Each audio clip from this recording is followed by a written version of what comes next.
CM Bhupendra Patel मंत्रिपरिषद का पुनर्गठन। रिवाबा जडेजा ने ली मंत्री पद की शपथ। हर्ष सांघवी बने डिप्टी सीएम। बस बनाने में मानकों की हुई अनदेखी। कमेटी ने मानी गलती। जैसलमेर हादसे पर क्या कहा। हरियाणा सरकार की सालगिरह पर सीएम सैनी का बुजुर्गों को तोहफा। इतने रुपए बढ़ाई गई बुढ़ापा पेंशन। तो हम घुसकर मारेंगे। गाजा में शांति समझौते के बाद हमास पर फिर भड़के ट्रंप। क्या चेतावनी। सदमे में पहुंचा पाकिस्तान। याद आने लगा हिंदुस्तान। क्यों कहा भारत हमारा दुश्मन। लेकिन आरा विधानसभा चुनाव 2025 बीजेपी vs आरजेडी का रोमांचक मुकाबला। पढ़िए इस सीट की रोमांचक कहानी। दिवाली पर रहेगी 5 दिनों तक स्कूलों की छुट्टी। स्टूडेंट्स ऐसे फटाफट खत्म कर सकते हैं। स्कूल से मिला हॉलीडे होमवर्क। 20 जगह एयर स्ट्राइक, 21 बेकसूरों ने गंवाई जान। अफगानिस्तान की एक कमजोरी का पाकिस्तान ने उठाया फायदा। 2025 से 30 सीएम नहीं बनेंगे नीतीश। अमित शाह ने दे दिया बड़ा बयान। जेडीयू में खलबली। केंद्र सरकार ने एक बार फिर अपने कर्मचारियों को बड़ी राहत दी है।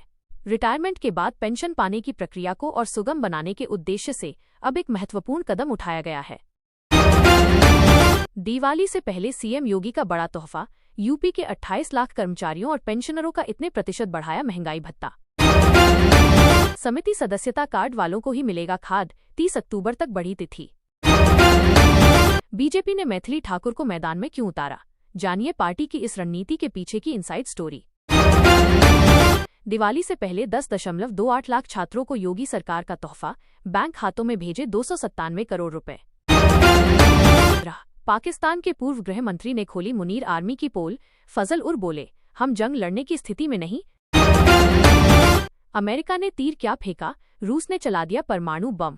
ट्रंप और पुतिन के बीच भारत बना जंग का मैदान।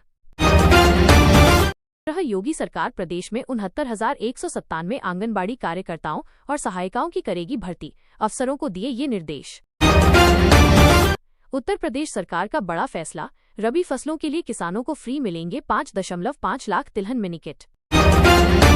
सीएम योगी ने लोक भवन में प्रदेश के 10 लाख से अधिक छात्रों को वितरित की स्कॉलरशिप। खिल उठे बच्चों के चेहरे। अब नहीं मिलेगा भावांतर योजना का लाभ। पंजीकरण की तारीख खत्म। जानिए क्या बढ़ेगी लास्ट डेट। हरियाणा सरकार ने दिवाली से पहले बड़ा ऐलान किया है। हरियाणा में भारतीय जनता पार्टी बीजेपी नीत सरकार के लगातार तीसरे कार्यकाल का पहला साल पूरा होने पर मुख्यमंत्री नायब सिंह सैनी ने शुक्रवार को वृद्धावस्था पेंशन 3,000 रुपए से बढ़ाकर 3,200 रुपए प्रति माह कर दी। राशन कार्ड एक ऐसा दस्तावेज है जो किसी व्यक्ति के जीवन के सबसे मौलिक पहलुओं से जुड़ा हुआ है। ये केवल सस्ते दामों पर अनाज और खाद्य सामग्री प्राप्त करने का साधन ही नहीं है, बल्कि बहुत सारी सरकारी योजनाओं तक पहुंचने के लिए भी एक अत्यंत महत्वपूर्ण दस्तावेज है। आम लोगों के लिए बड़ी राहत। केंद्रीय गृह मंत्री अमित शाह ने सोमवार को जेईसीसी में आयोजित एक कार्यक्रम में 150 यूनिट प्रति माह मुफ्त बिजली योजना के लिए बिजली उपभोक्ताओं के पंजीकरण हेतु विकसित पोर्टल का शुभारंभ किया। दिवाली का त्योहार करीब आते ही उत्तर प्रदेश की महिलाओं के लिए एक बड़ी खुशखबरी सामने आ गई है। मुख्यमंत्री योगी आदित्यनाथ ने महिलाओं को दिवाली का शानदार तोहफा देने का ऐलान कर दिया है। उत्तर प्रदेश की योगी आदित्यनाथ सरकार ने लगभग 5 लाख छात्रों के लिए छात्रवृत्ति वितरण की योजना बनाई है। भारत सरकार ने अक्टूबर 2025 से राशन कार्ड वितरण प्रणाली में कई महत्वपूर्ण बदलाव लागू किए हैं। इन नए नियमों का मुख्य उद्देश्य ये सुनिश्चित करना है कि सरकारी सहायता केवल उन्हीं लोगों तक पहुंचे जो वास्तव में जरूरतमंद हैं।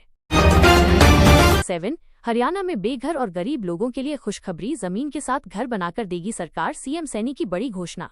28 दीपावली से पहले उत्तर प्रदेश सरकार ने राज्य के करीब 28 लाख कर्मचारियों और पेंशनरों को बड़ी खुशखबरी दी है। 29 जन धन खाता धारकों के लिए बड़ी खबर। प्रधानमंत्री जन धन योजना पीएमजेडीवाई से जुड़े बैंक खातों की निष्क्रियता में उल्लेखनीय वृद्धि हुई है, जो देश के वित्तीय समावेशन के लिए चिंता का विषय बना हुआ है। आयुष्मान भारत योजना की शुरुआत की थी। इसका मकसद था कम आय वाले लोगों को मुफ्त में इलाज हो सके। बड़ी बात ये थी कि इसके तहत लोग अपना इलाज प्राइवेट अस्पतालों में भी करवा सकते थे। भारत में त्योहारी सीजन हमेशा से कर्मचारियों के लिए खुशियां लेकर आता है। इस बार दिवाली से पहले केंद्र सरकार ने करोड़ों कर्मचारियों और पेंशनर्स को 3 बड़ी सौगातें दी हैं।